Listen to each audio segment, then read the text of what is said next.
him.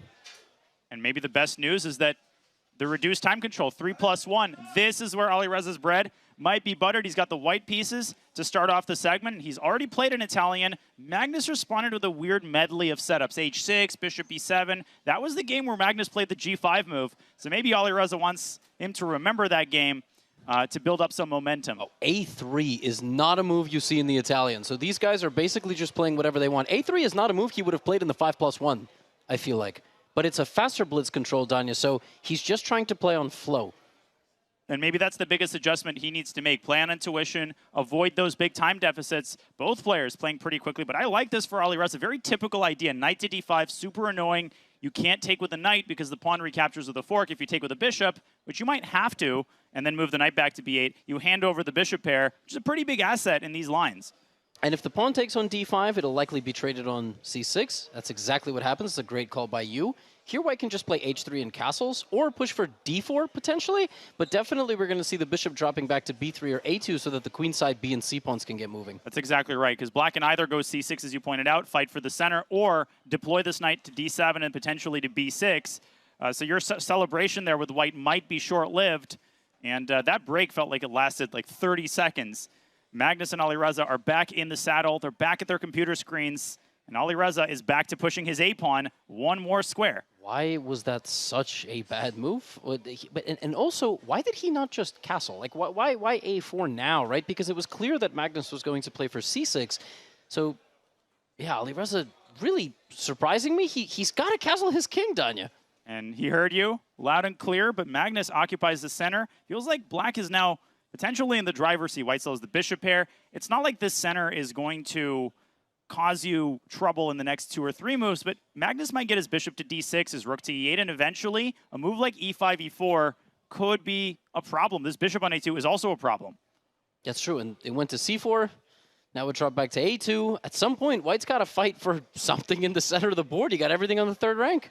I think we're going to get a phase of the game where both sides kind of assemble their pieces in the center. I was going to say, I'm thinking about preparing B4, but preparing is not really in Alireza's dictionary. He's like, it's go time. And the C6 pawn is in the crosshairs of White's queen. This is good full board awareness. By the way, B5 for White is going to be a problem. So Magnus correctly takes, and now we're going to clear out a bunch of pawns and see what is remaining. Queen takes C6, though, not automatically played by the Frenchman with 2 names. Maxime Lagrave. No, just kidding. Alireza Firouzja. Maxime might be somewhere close by, I'm sure. Most top players are watching this match. If you're not watching this match, you better be doing something really important, like running the world. Yeah, if they're not watching the match, they're just jealous they're not playing in the final. So shout out to all top players watching. Why is he not taking on C6? What could possibly be better?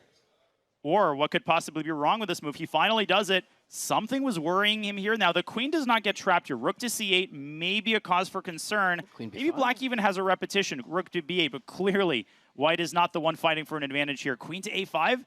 Whoa. Now you've got a little threat here with rook E8. Magnus is so sharp once again. He's got to get the queen out of there. Well, he could always go to B5. But then the question is that a trade that you want? You know, you've got some queen side opening up. You might be down a pawn, but you've got some compensation. But you have to give up the A-pawn. I think you got to save your queen. Queen, A-pawn, that's a hard decision, but I think I'll rather save the queen. Where do you go here with White? And clearly Alireza doesn't know either because he's down a minute. Bishop B3. So he sees something tactical after rook E8. But what is it? Queen B7, rook C7. He just wants to go queen B5, I guess. Oh yeah, I forgot about that square. Yeah, we don't need to sack the queen.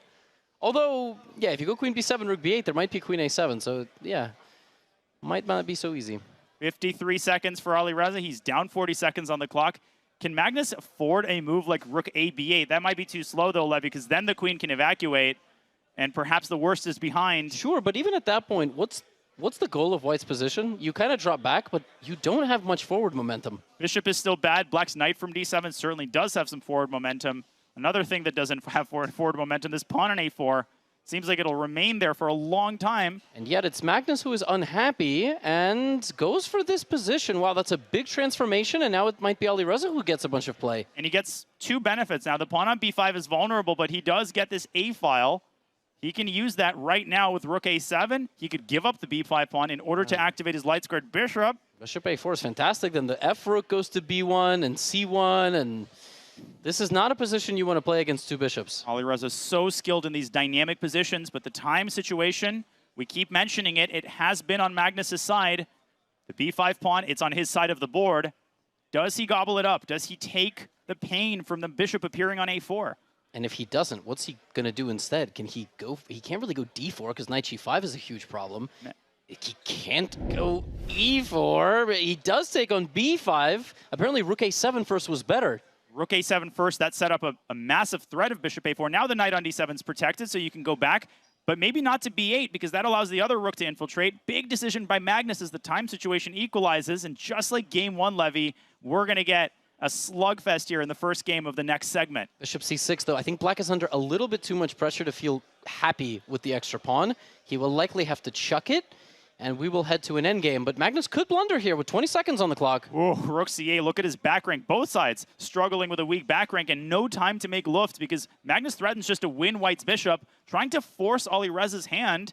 Maybe there's a rook b1, keep some rooks on the board. Now h3, you've got the time, but also d4 you can play and start maneuvering. d4 trying to carve out the e5 square. I really like that move. 15 seconds for Alireza looking for the compensation. G4! What? If you take, there's bishop d7 and the threat is g5, and if h6, then h4. What do you do? Knight to b8 maybe by Magnus. He's got to escape. He goes d4. Now that move, rook c5 is cold-blooded. And he gets some pieces off the board. G5 still a threat, so he pins the bishop. Oh, that's devastating. And now Alireza's frozen. The knight is going to go to c3. Oh my gosh, and that is the consequence of d4. 6 seconds for Firouzja, maybe rook b2. That was insanely sharp.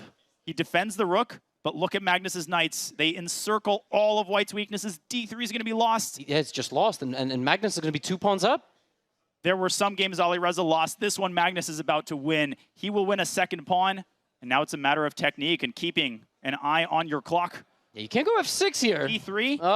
It's a little scary. Now apparently he's blundered it. There was bishop f8, baby. Bishop c1. What a move by Alireza, forcing the knight back. Now bishop b5. Wow. Hitting the other knight. He's under so much pressure here. God, Magnus, the way he's using his knights here, but both sides down to 2 seconds. Firouzja still alive. He's alive. h6 is coming. Knight f5. Oh, knight f5 is incoming. Bishop f8. h6 maybe.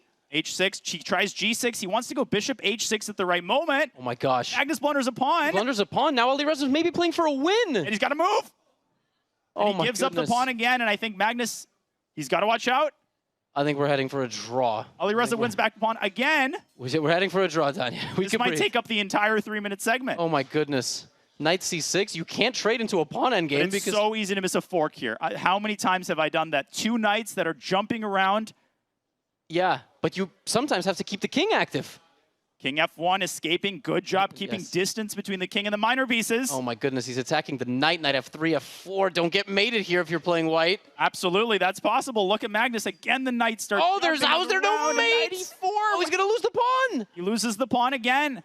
How could he even? But bishop takes g5 there. Knight takes f4. We'll get two knights versus king. Oh, and he's getting it. We're going to get it. Oh my goodness. Is this winning or is this a draw? No one ever knows. This is the most mysterious endgame in chess. Sometimes you can stalemate the white king and white has to push the pawn and gets mated. He's not taking it because if he does, it's Magnus a draw. might win this. So the basic idea, Levy, is if this pawn were gone, it's an automatic draw. The server makes it a draw. But with the pawn on the board, Black can trap White's king and then force the pawn and move and avoid stalemate. Oh my gosh, and he's doing it, but does he have enough time? It's made in 26. I couldn't do this with 24 hours on my clock.